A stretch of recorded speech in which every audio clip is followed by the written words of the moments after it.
Clackmannan Tower, which lies on Kingseat Hill on the outskirts of the town of Clackmannan, is one of several tower houses in Clackmannanshire.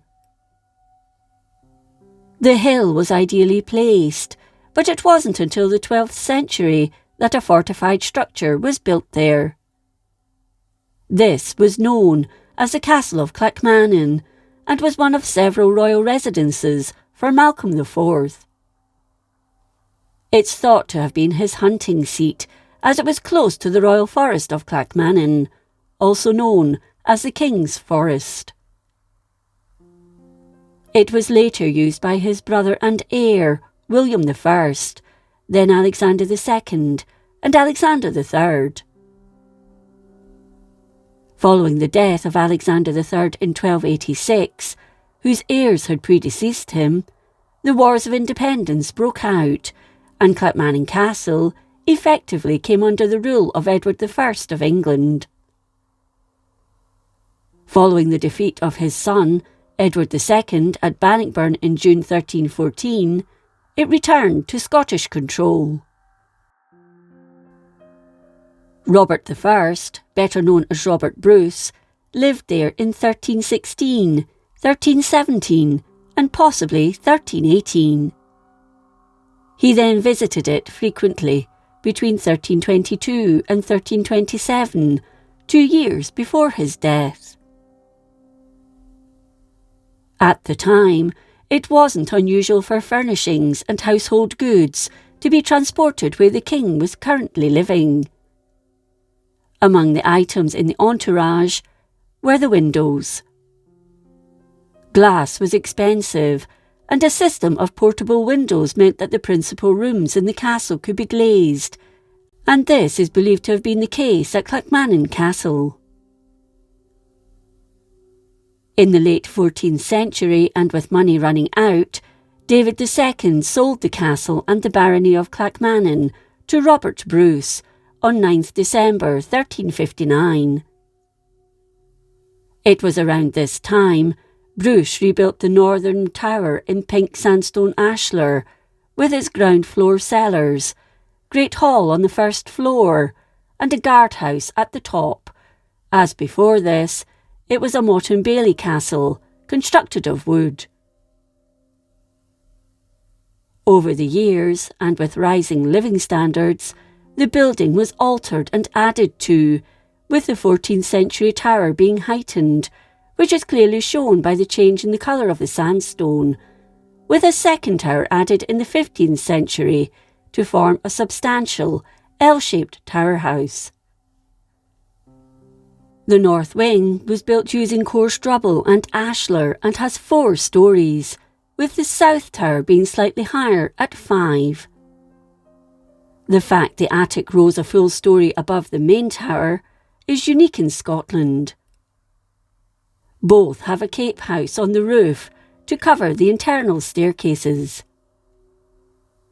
A spiral stair in the original tower at ground level to the first floor was built, and a kitchen was installed on the first floor of the south wing.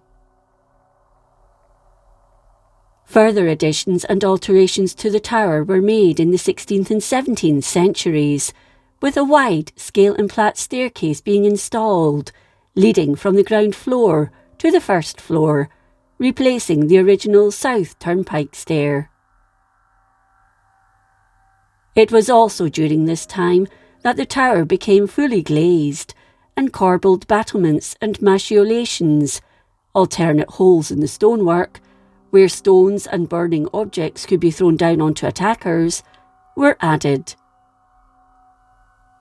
The entrance was arched with a beautiful pediment frame, with a tree carved in the recessed triangular space at its centre.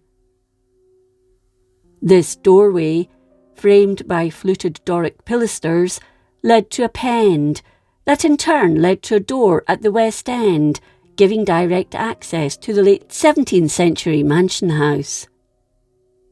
This had been built onto the side of the tower, facing south-west. Formal access to the upper stories was via a scale and plat stair, which was built on the west side of the south wing. The mansion house, with its crow-stepped gables and turrets to the southwest, with a walled protected entrance court, complete with moat to the east, remained a family residence until November 1791, when Catherine Bruce died without issue. Her late husband, Henry Bruce, a direct descendant of Robert Bruce, had died 19 years before her.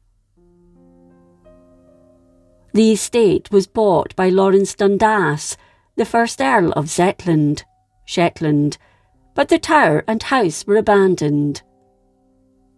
The mansion fell into disrepair and was eventually demolished, with some of the stone reputedly being used in new buildings in the town itself.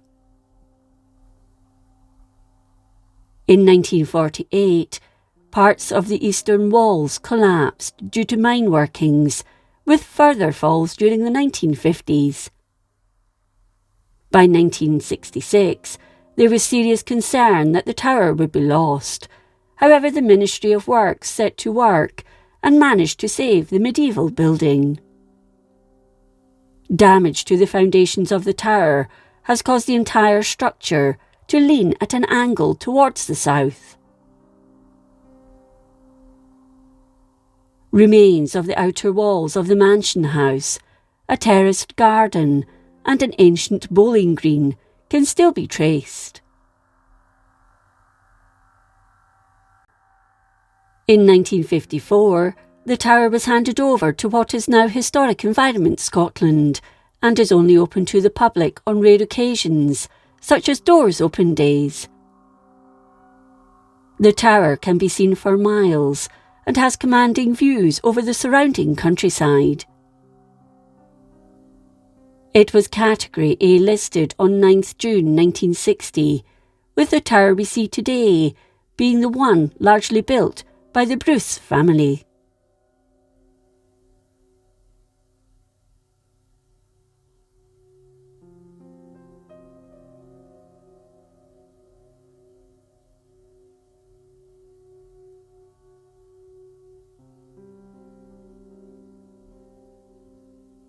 If you enjoyed this episode of Scotland's History, please like, comment and subscribe. Until next time, thank you for watching.